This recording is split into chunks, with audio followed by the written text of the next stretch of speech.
Polycystic ഓവറിയിൽ ഈ PCOD ക്യാൻസറിന്, uterine ക്യാൻസറിന് കാരണമാകും. തീർച്ചയായും കാരണമാകാൻ സാധ്യതയുണ്ട്. എന്തുകൊണ്ടാണ് PCODയിൽ എന്താണ് സംഭവിക്കുന്നത്? PCODയുടെ സമയത്ത് പീരീഡ് തെറ്റി വരുന്നു, ഓവുലേഷൻ എന്നുള്ള പ്രക്രിയ നടക്കുന്നില്ല. ഓവുലേഷൻ നടന്നില്ലെങ്കിൽ എന്ത് പറ്റും? സ്ഥിരമായിട്ട് ഈസ്ട്രജൻ നമ്മുടെ യൂട്രസിന് കിട്ടിക്കൊണ്ടേയിരിക്കും. അങ്ങനെ കിട്ടുമ്പോൾ യൂട്രസിൻ്റെ പാളി കുറച്ച് വലുതാവുകയും ആ പാളി സാധാരണ എല്ലാ മാസവും ഷെഡ് ചെയ്യേണ്ടതെന്ന് പകരം ചിലപ്പോൾ 2-3 മാസം കൂടുമ്പോൾ ഷെഡ് ചെയ്യും. അങ്ങനെ കണ്ടിന്യൂസ് ആയിട്ട് ഈസ്ട്രജൻ കാരണം ചെറിയൊരു റിലേറ്റീവ് റിസ്ക് യൂട്രൈൻ ക്യാൻസറിനുള്ളത് കൂടുന്നു. അപ്പോൾ നമ്മൾ തീർച്ചയായിട്ടും ശ്രദ്ധിക്കേണ്ട കാര്യമല്ലേ.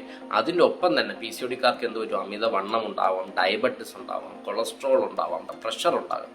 ഇതൊക്കെ കൂടെ വരുമ്പോഴത്തേക്ക് PCODക്കാർക്ക് ആ ഒരു റിസ്ക്കും കൂടെ യൂട്രൈൻ ക്യാൻസർ ഉള്ളത് കൂടിയാണ്. അപ്പോൾ തീർച്ചയായിട്ടും അത് അറിയേണ്ടത് പൂർണ്ണമായിട്ടും മാറ്റാൻ പറ്റുന്ന ഒരു രോഗമാണ് പോളിസിസ്റ്റിക് ഓവറി. അപ്പോൾ നമുക്കൊരു പൂർണ്ണമായിട്ടും ഈ ക്യാൻസർ വരുന്നത് തടയാൻ സാധിക്കും. Thank you so much.